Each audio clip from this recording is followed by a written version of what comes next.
2019 সালের সেই নৃশংস হত্যাকাণ্ড যা নাড়িয়ে দিয়েছিল পুরো দেশ। ফেনীর সোনাগাজীর মাদ্রাসা ছাত্রী নুসরাত জাহান রাফিকে আগুনে পুড়িয়ে হত্যার ঘটনায় দায়ের করা মামলায় আজ এলো হাইকোর্টের চূড়ান্ত রায়।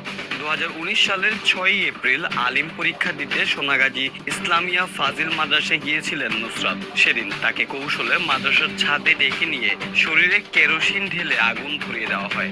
গুরুতর দগ্ধ অবস্থায় তাকে ঢাকায় নেওয়া হলেও 10 এপ্রিল ঢাকা মেডিকেল কলেজ হাসপাতালের বার্ন ইউনিটে চিকিৎসাধীন অবস্থায় মারা যান নুসরাত। এর আগে নুসরাতের মায়ের করা যৌন হয়রানির অভিযোগের পর মাদ্রাসার তৎকালীন অধ্যক্ষ সিরাজউদ্দৌলার বিরুদ্ধে মামলা হয়েছিল।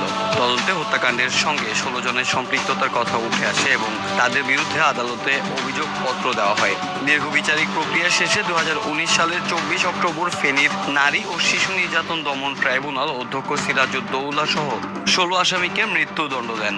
একই সঙ্গে প্রত্যেককে 1 লক্ষ টাকা করে জরিমানা করা হয়। ওই রায়ের পর আসামিরা হাইকোর্টে আপিল করেন। পাশাপাশি মৃত্যুদণ্ড অনুমোদনের জন্য মামলাটি ডেথ রেফারেন্স টানা 17 কার্যদিবস শুনানি শেষে আজ রায়ের দিন নির্ধারণ করা হয়।